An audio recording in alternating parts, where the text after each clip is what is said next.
bilip. Tayyip. Bunu okumayanın kafirdigini bilip. Şoň üçin bir zada düşünmeli. Onun bu sözlerin anasynda netijesi bar.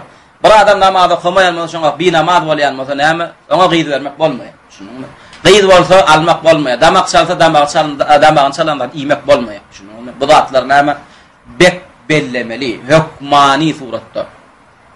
Emma misal üçin näme bir namaz gyýda öýlenjek bolsak, buňa diýäs. La ilaha illallah Muhammedur Rasulullah düşünýär, namazyň farzygyny düşünýär. Ha, namaz farz diýär, olam okajak diýär, şunuňmy? Namaz okajak diýdi söz berdi. Tayyip. Şu wagt ýerden sagat 10 ýyl. Onu namaz okap bilýäsmi? İkide de näme öýle namaz bolýar? Öýle bolsa okajak diýär. Näme boldy men öýle men alsam öýlenjek diýär, şunuňmy? Şert goýdy. Men sana eýle bolan wagtym namazda durjak diýär. Nikah bilýäsmi şu wagt? Nikah bilýäs. Neden de bu namazın vakti yok. İkrar ediyorsun. Bollu farz diye. Okuyacak diye. Doğru değil mi? Nikah kıydık öğlen adamı ayıttı. Bismillah kaptalında durup namaz okumalı. Neyme nikah kıyından sonra neyme öğlen vaktiyle okuyacak geldi. Şunu okuyacak geldi. Yönü dedim diye. Kulağımı detecek bollum diye. Yönü deysen bola yanırdım. Okuyacak geldi. Öller okuyacak geldi. Ne etmeli oluyor? İçeri talağını götüne koyvermeli oluyor. Şunun mu? Kafirden çağıran doğurdulmaya. Şunluk değil mi? Son için näme o heleymi söýýän diýip oturmalar. Wa edibilmejek bolsaň fetwa da soramalar. Käkisi näme dogumly sorap fetwa sora heleyim namaz okanak näme etmeli? Jogabyny var ýa-da molin berip näme diýip heleyni planaga şey diýdiler, heley bilen oturup sen näme gepin et diýip. Şunuňmy? Son Şeyh el-Albani rahimahullahdan bir fetwa sorýar. Heleyim diýelmeden näme deýinler. Ondan Şeyh el-Albani näme diýär? Senem öň sahabaň peýgamberimizden näme sorandan soňam jogabyny estip çoň diýenni diýjek bolsaň onda fetwa berjek. Gäni. Hakal sana onu etecek diye. Onun oturanlar näme diye? Aydıp ber bolýar. Ondan bir sahaba gelip näme diye Peygamber? Ya Resulallah diye. Heleyim gelen gaýtaranak diye. Yani kapyny kapsa açyp gurulýan eken. Bu da namus etýär şunu. Näme deýinýär? Peygamber o heleyin sen namusyny goramaýan. O tallyk hade talagyny ver diye. Hökümni eşdiyaramayan kyn ýüzüni sallat näme diye? Ya Resul benim söýýän diye. Onda sakla diye. Şunu. Sen hem şoň kıyala geçecek bolsaň sorama diye şunu. Sonra ýa-da da talagyny berdi ýa-da bolin. Ay menin söýýän o diýär. Onda sorama diýär. Şunuňmy? O söýýän bolsaň o Allah Taala bize hileyden söýgü bolmaly. Şunuňmy? Şoň üçin Şeyhülislam ibn Teymiyye okuçy kim? İbnül Qayyim rahimahullah. İbnül Qayyim Şeyhülislam'ın kafir diýenine ýok diýär. Onun geň alyp, ey şu şeyh senden aňyrda söýýän ýok. Senem şoň garşysyna gidip bilýänmi diýende näme den İbnül Qayyim? Şeyhül İslam Habibuna diýär. Şeyhül İslam bizim söýgülümiz diýär. Wal haqqu ahabbu ilayna minhu diýär. Yani hak bize ondan söýgülü bolan diýär. Söýde näde da? Şeyhül İslam Habibuna diýär. Wal haqqu ahabbu ilayna minhu diýär. Şeyhül İslam näme? Şek şübhe ýok bizim söýgülümiz diýär. Şunu yani hak bize Şeyhül İslam'dan näme söýgülü. Şeyhül İslam näme üçin söýdük? Bilen söýen hakkymyzy ýetiren üçin, Şeyhül İslam bolan üçin näl? İbn Baz rahimahullah näme üçin söýýär? Bize hak beren üçin söýýär. Şeyh ibn Usaymin näme üçin söýýär? Hak beren üçin. Şeyh el-Albani näme üçin söýýär? Hak beren üçin söýýär. Ol alimler bize hak berdiler. Hak tapmamyza sebäp bollar, şoň üçin ol adamlar söýýär şunu. Emma bir meselede ýalňyşykdyrmy bollar? Almaýar. Almasak näme? Onu ýigrendigimiz däl. Ebeden onu ýigrendigimiz bolmaýar hiç gaçan. Tayyib ala men tejib. Kime wajib bolýar? Tejib ala kulli muslimin baligin aqilin. Üç şert näme? Üç sıfaty özüne jemlän adama namaz bar. Musulmançylyk bolmaly şonu, yetişen bolmaly, akylly bolmaly. Şunuňmy? Musulman bolmalyken yetişen bolmaly, akylly bolmaly. Kim namaz okamaly bolsa, okamayan bolsa näme? Haýsam bolsa şu şertin birini özünden aýyr aýsyn. Ya özüne men dällin hataryna getirdi, ya da menen ta ulanamak diýip näme 40 ýaşanam bolsa agzyna näme? Malakal foskal kesin ya da näme? Men kafir diýsin, men namazyna namak diýsin. Şunuňmy? Emma ýok. Men musulman diyecek odan şu üç şertlerine cemlenen bolsa näme? Sen namaz okamaly bolýan.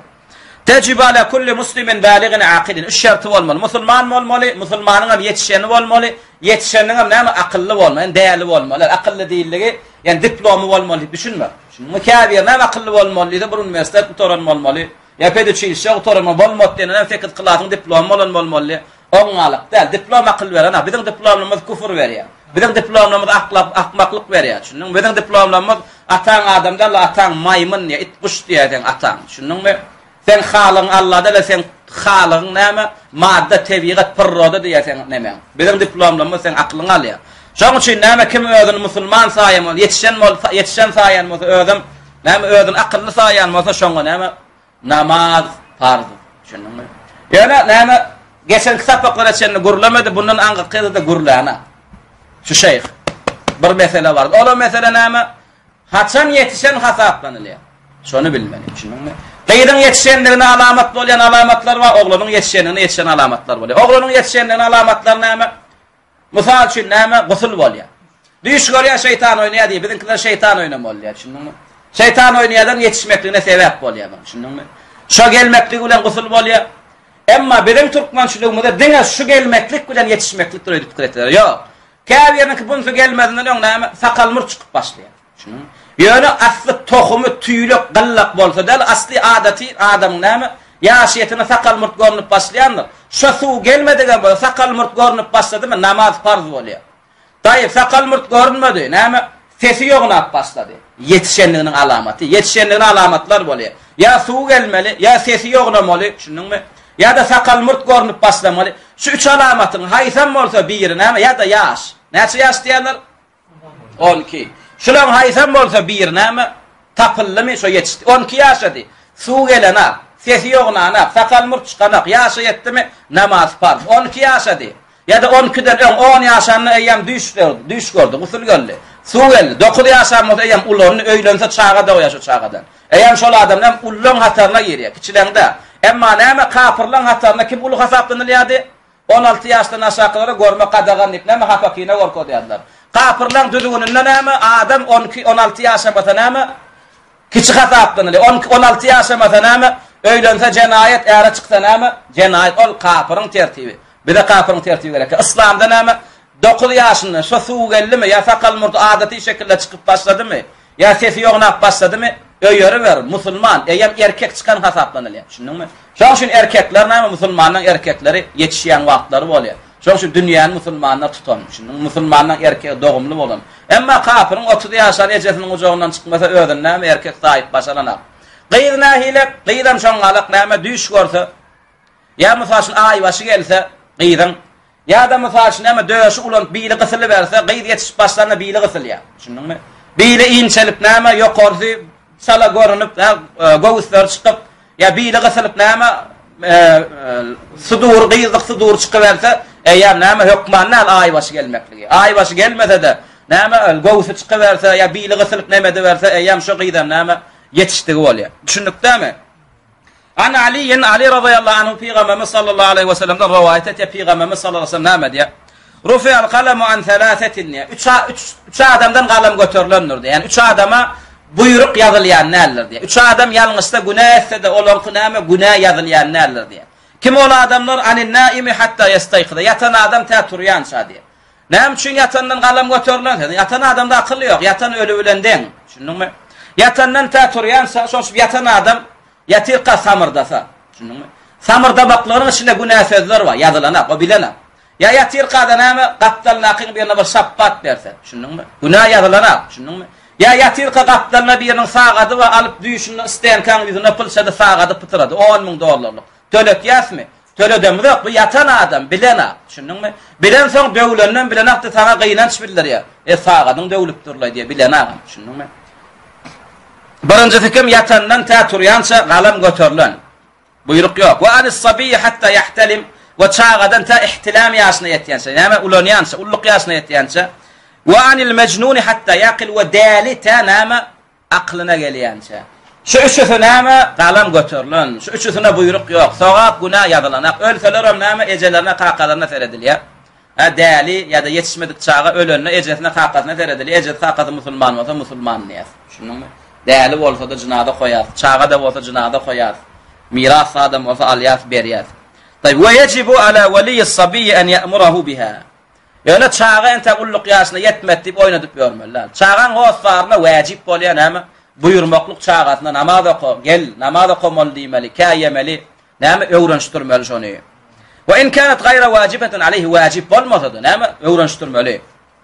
Näme üçin öwrenşdirmeli? Näme üçin buyurmaly wajib bolmasa da li yeta'awwada al-muhafazata alayha. Beş wagtyn näme gaýym bolup, näme okumaklygyna näme öwrenişdirmeklik üçin. Amr ibn Şuayb diýen sahaba näme qaqatyndan atasyndan Peygamberimiz sallallahu aleyhi ve sellem'den rivayet etdi. Peygamberimiz näme diýär? Muru awladakum bis-salati wa hum abna'u 7 sinin. Muru buyurup başlayan çağalaryňyza namaz okumaklygy diýär 7 ýaşyna ýetenlerine diýär. 7 ýaşda buyurup başlayan eken. Namaz okutmaly eken. Gel oku diýip ýanynda durdurmaly, mescide gitmeli. Şoň üçin näme? Jennibu subyanakum alal masajid diýen hadis o zaif hadis. Şunuňmy biziň tewroklamada aýdylýan hadis. Käbir musulman çağalarynyň mescitde tagatda ösmekliklerini içgaraçylyk etýän adamlar bar. Özleriniň çağalarynyň näme? Diskotekada, zinaxanada ösülüşýärler, hem musulmanyň çağatym näme? Şoňalyk ýerde ösmeklerini isleýärler. Şoň musulman 4-5 ýaşly, 6-7 ýaşly çağatyn mescide tutup başlasa, Peygamberimiz çağalaryňyzy mescide getirmäň diýip munberde hadis aýtdy. Batyl hadis o hadis. Düýünden ýok. Şunuňmy? Peygamberimiz öýdi bolsa 7 ýaş etdim çağalaryňyzy namaza buyurun diýär. Şunuň Qatlarını mescide süýrelek. Hatta Şeyh el-Albani rahimahullah näme diýär? Şuna şonu okak geldik. Erkeklerin setiri, çağalan setir, ayallan setir. Şeyh el-Albani saýlayan mezheb näme? Çağalan aýratyn setiri ullun qatlaryna goýdurulýar diýär. Şunu. Emma çağany ýyzyna sürsen çağa oýnar da, gıykylyk eder de. Emma şol hemmeksi safta setirde çağajan qatlaryna goýsa näme bolýar? Hiç sat bolan yok. Edep ekran bolýar çağa gıygylan akses edenek. Beýleki atlamam adamlary päsgelçilik barnak. O qatlarında edep bilen namaza durmakly öwretýär. Şoň Şeyh el-Albani näme çağa üçin aýratyn setir goýmaly diýip men sünnetde bilemek diýär. Şoň üçin çağa diýilýän ullun qatlaryna goýulýar diýär. Şunnukdamy? Şoň üçin o çağalary mescide getirmäň, eýtmäň, beýtmäň o gurrun näme kommunizmiň näme süýdüne men ýaşullyň etýän gurruny. Taýip 7-den geçiberdi. Näme etmeli? Wadribuhum alayha wa hum abna'u 10 sinin. Ona yetdimi? Gulagynyň düýüne berdi. Şunuňmy? Ona yeten soň okuman baretmen ýaltalyk edip başladymy? Urduya. Şunuňmy? Wa farriqu beynahum fil madaji. Wa şoýasa yetenne düşöklerini aýryň diýär. Çağa kiçikene bir düşökde hemmeti bile yatyp durup ber. Ona yetdimi? Oglanyň hersine aýratyn düşök bolmaly, gyzlaňam hersine aýratyn düşök bolmaly. Ela şu sen düşögüň, şu ýassygyň bu da sen näme ýogralaryň diýmeli. Şunuňmy? Emma hemmeler bir-biram hemmeler şuňyň kommunizmiň düzgüni ýok bizde. Şunuňmy? İslamda tertip düzgünmi? Her kimiň öz başdaklygy bolýar. Şunuňmy? Ol baýkulak diýilýän ol biderek gurrun. Her çağan özüne mahsus mülk edilip bir ýassyg alyp bermeli. Bir düşök, bir ýograny näme alyp bermeli. Ýok, bolsa baýwazda şu şeňki diýmeli. Erkekler bir tarapda her öz düşögüne, gyzlaram her bir tarapda özleri näme aýratyn düşöklerine ýaşamaly. Enneki aljak bäbimizden el-mawaqit namazlaryň wagtlary olar inşallah geljek sapaklarda. Wallahu taala a'la ve a'lam.